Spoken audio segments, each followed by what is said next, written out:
everybody, and welcome to the Pontiac Silverdome. There is certainly electricity in the air. Pandemonium breaks loose in Brake Stadium. Bobby Lane goes back to throw. Simmons with the ball, cutting inside. Touchdown! Let's go, Wrap it up, let's go. Play with your pride, and let's see what happens from that point on. Charlie Sanders, the Detroit Lion with a leopard stride.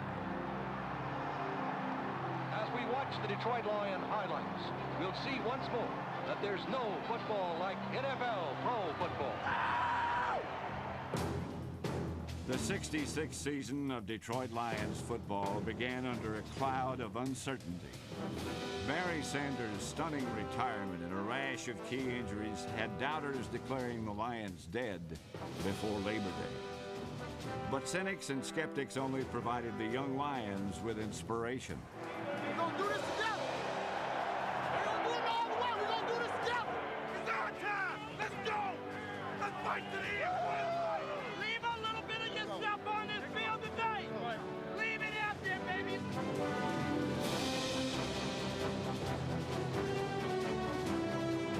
Detroit defeated some of the NFL's best on an improbable run to the postseason that uncovered new heroes.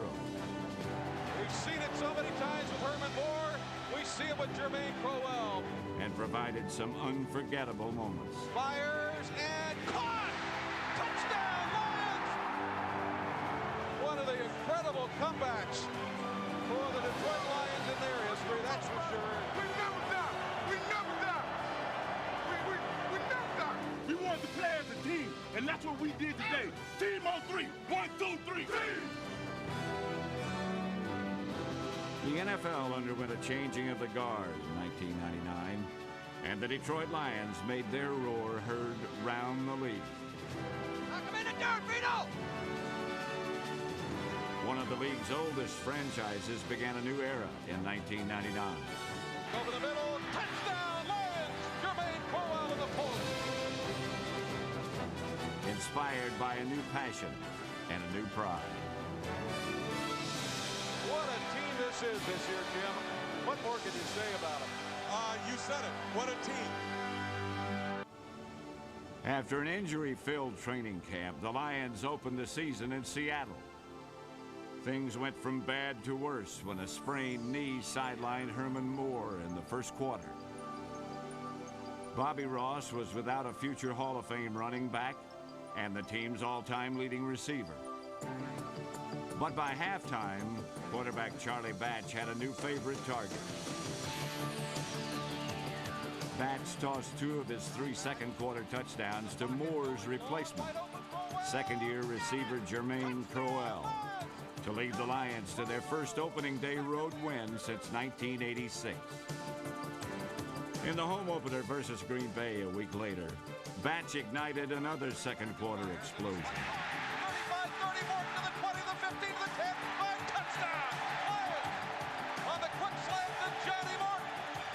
Oh, my! Batch tossed long touchdown passes to Johnny Morton and David Sloan to put Detroit in front. Fires long over the middle, Sloan, midfield, 45-40, Packer 30, left side 20, 15-10, Sloan, touchdown Lions! Holy mackerel!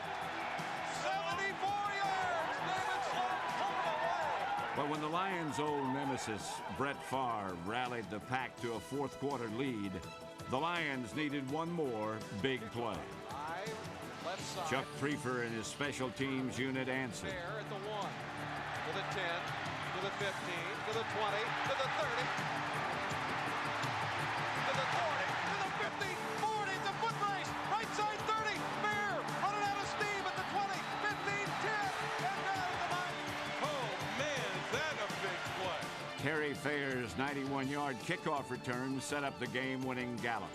And it's a bootleg to the right. Charlie Batch with it, still with it, and he dives. Touchdown, Lions!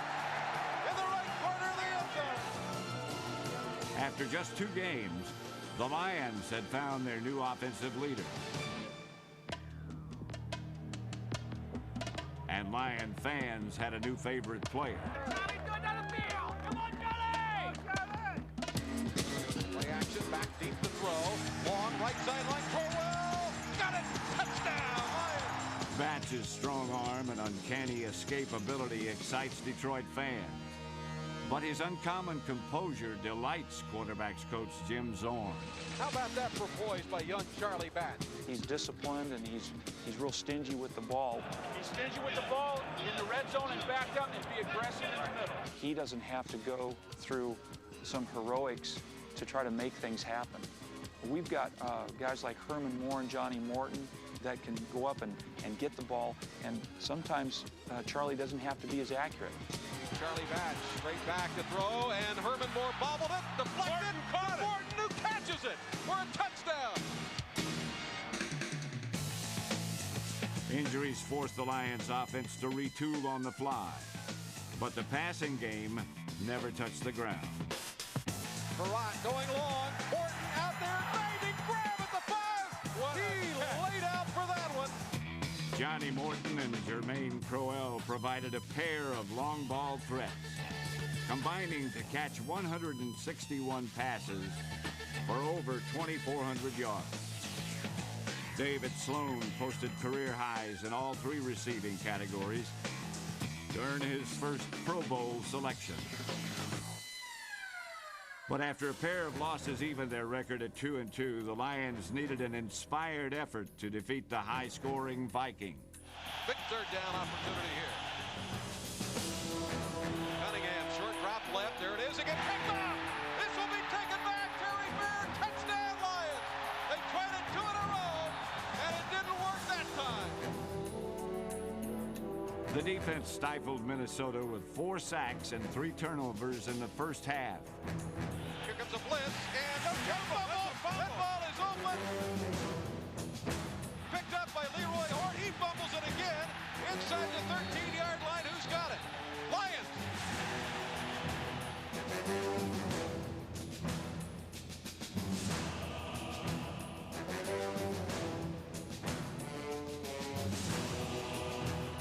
After a sore elbow forced Charlie Batch out at halftime, the Lions' fate rested with backup Gus Frerotte. The Vikings also made a quarterback change, and the result was 23 unanswered points. Jeff George in relief of Randall Cunningham.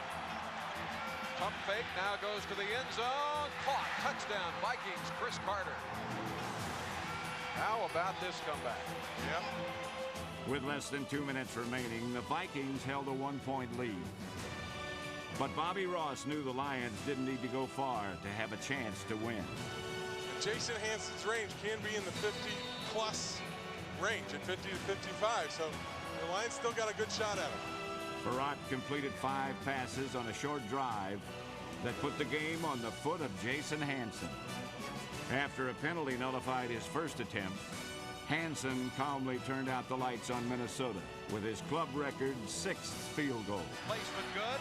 Kick, not a lot on it this time. But he got it! And the Lions lead it with 7 seconds to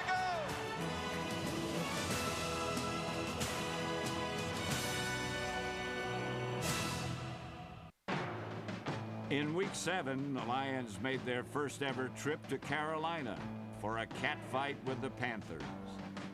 In the midst of a crucial stretch of games, head coach Bobby Ross brought South a stonewall defense that even General Jackson would admire. 5 times the Panthers had 1st and goal inside the Detroit 5. And 5 times the Lions turned them back. That's goal line defense, boys. Bootleg to the right. Berline chased, gets away, stumbled, hit down, sacked. What a job by this Lions defense. Oh, you bet. Every Carolina ball carrier found a stormy sea of blue and silver in an afternoon of goal line stands that included 3 sacks and a pair of turnovers.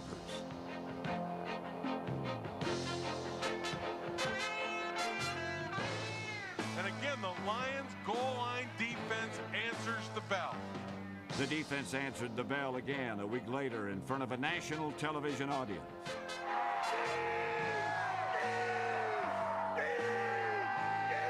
Two of linebacker coach Gary Moeller's prize pupils combined to provide all the scoring the Lions would need. Rookie Chris Claiborne's first career sack was scooped up by Alan Aldridge and returned for 6 points.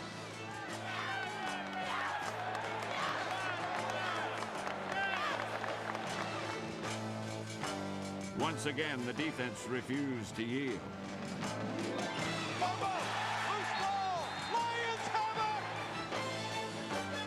For the first time in 16 years, the Lions had kept the opponent out of the end zone in consecutive games. On defense, the Lions are a gang of bare-knuckle brawlers with a bone-rattling style.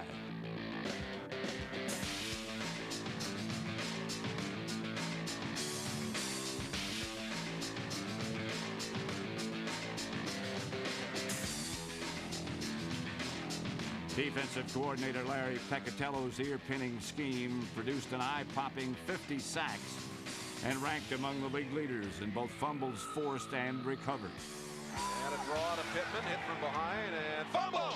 Picked up by the Lions! Terry Fair picked up the ball to the 10 to the 5, and touchdown, Lions! Holy Safety Ron Rice paced the secondary with a career-best 5 interceptions, while leading tackler Stephen Boyd secured his first Pro Bowl selection. But the strength of this pride resides up front. Number 94, Luther Ellis, and number 98, James Jones, provide the push in the middle that had made the Lions one of the game's toughest against the run. Defensive ends Robert Porcher and Tracy Scroggins specialize in clobbering quarterbacks. The relentless Porcher corralled a career-high 15 sacks to earn his second Pro Bowl invitation. The defense had fueled a 3-game win streak, but their biggest test would come at home against the eventual Super Bowl champion, St. Louis Rams.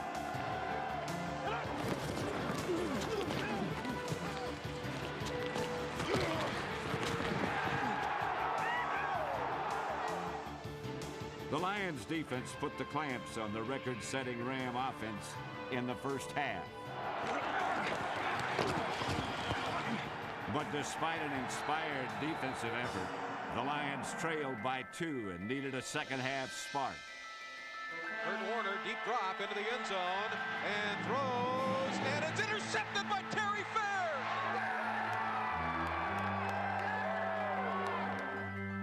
Terry Fair's interception set up a 4th down gamble that put the Lions in front. That is rolling the dice big time on that 4th down, going for it all. Give Sly Kroom, Bobby Ross, the offensive coaches credit.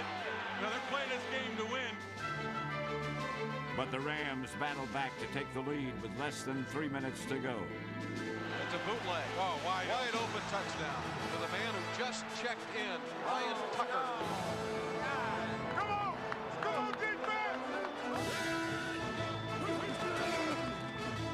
The Motor City offense took a little time to get warm, and with just over a minute remaining, Detroit was faced with 4th and 26. What do you call here? Just try to find an open man. Hope for the best. Right from the gun. Got to throw it. Putting it up long for Crowell. He's got it! Holy mackerel! At the 22-yard line! Unbelievable! Folks, Lions are still in position to win this game. Jermaine Crowell's heroics set up the game's 7th lead change with under half a minute remaining. Touchdown, Lions! Johnny Morton! With 28 seconds to go! I told you to go come down here. I told you that. I told you to come down. That's what I told you. You really are. Step up and be a man. There you go, baby. That's all you can ask for, huh?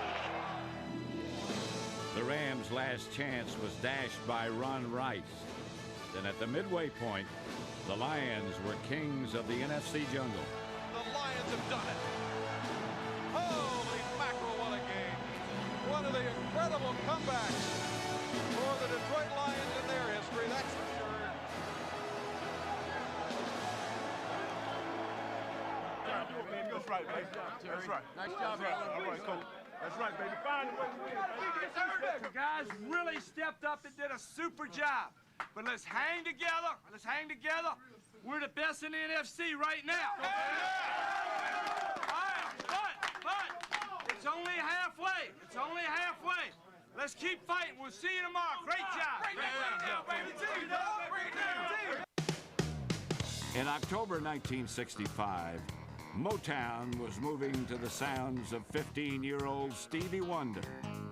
While at Briggs Stadium, Coach Harry Gilmer's Lions intercepted 6 passes on the way to defeating the Washington Redskins 14-10. Not one of Bobby Ross's current Lions were alive the last time Detroit beat the Skins. But their Week 13 showdown was significant for a different reason. So get no bigger than this, baby. Playoff, baby. This implications right here. Big implications.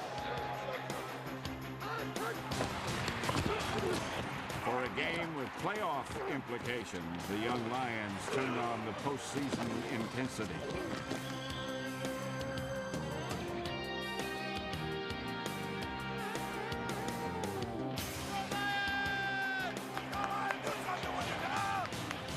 After being held to just a field goal, the Lions erupted for 17 points in the last 3.5 minutes of the first half. Rotten looking to throw, pump fake. Now he'll go to Herman Moore. Got it, touchdown Lions! Herman just schooled Champ Bailey on an out-and-up cut, and the rookie couldn't handle it. The biggest blow came from the newest Lion. Desmond Howard to the left side, fields at the 32, dodges a tackler at the 40, 45, 50, left side, 45, 40, 35, 30, he's gone! He's gone! Touchdown, Lions, Desmond Howard! Is that unbelievable? The Heisman Trophy winner from Michigan. Now picked up on waivers from Green Bay off the scrap heap. If Terry Fair doesn't break his knuckle in a household accident, Desmond Howard isn't on this team and doesn't make this touchdown. He's home watching the game. Time to break that spell, baby. Time to finish that. End it right now. But the Lions' 10-point cushion wasn't quite as comfortable after the Redskins scored on their first possession of the second half to give the streak life. And just like that, the Washington Redskins are back to within 3. Everything else is still good. We'll get that back on offense. All right, we'll just get that back. Keep doing what we're doing. We're fine up front. We're fine up front. Just keep coming. Once again, the Lions' defense rode to the rescue.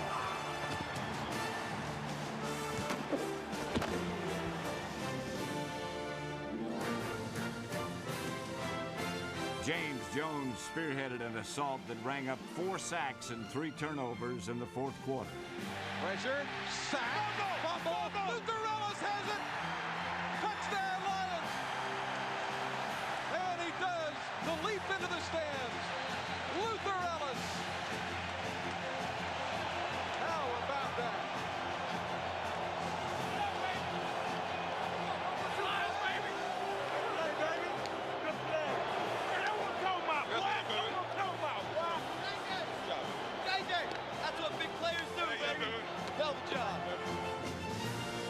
The resounding win ended a 35-year drought and helped the Lions secure an unlikely postseason berth.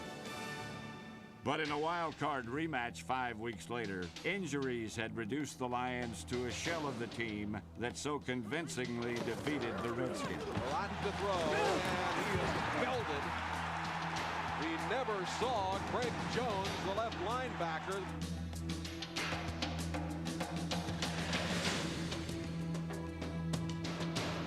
Missed opportunities taught the young Lions a painful lesson about postseason football.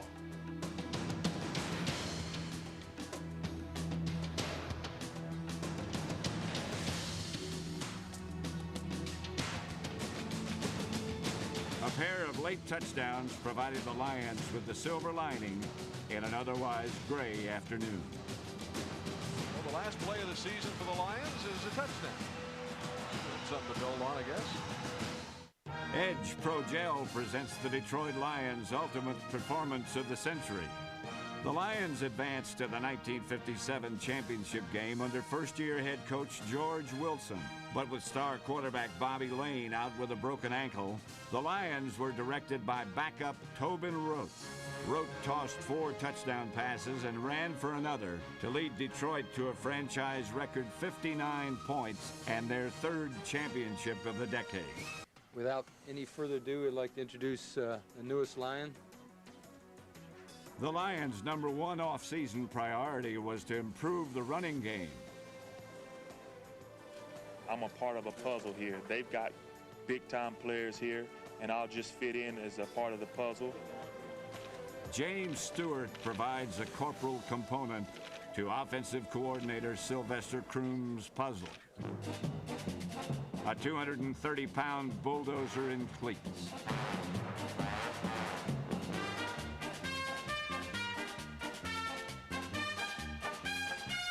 Last season, Stewart hammered out a career best with over 900 yards and 13 touchdowns.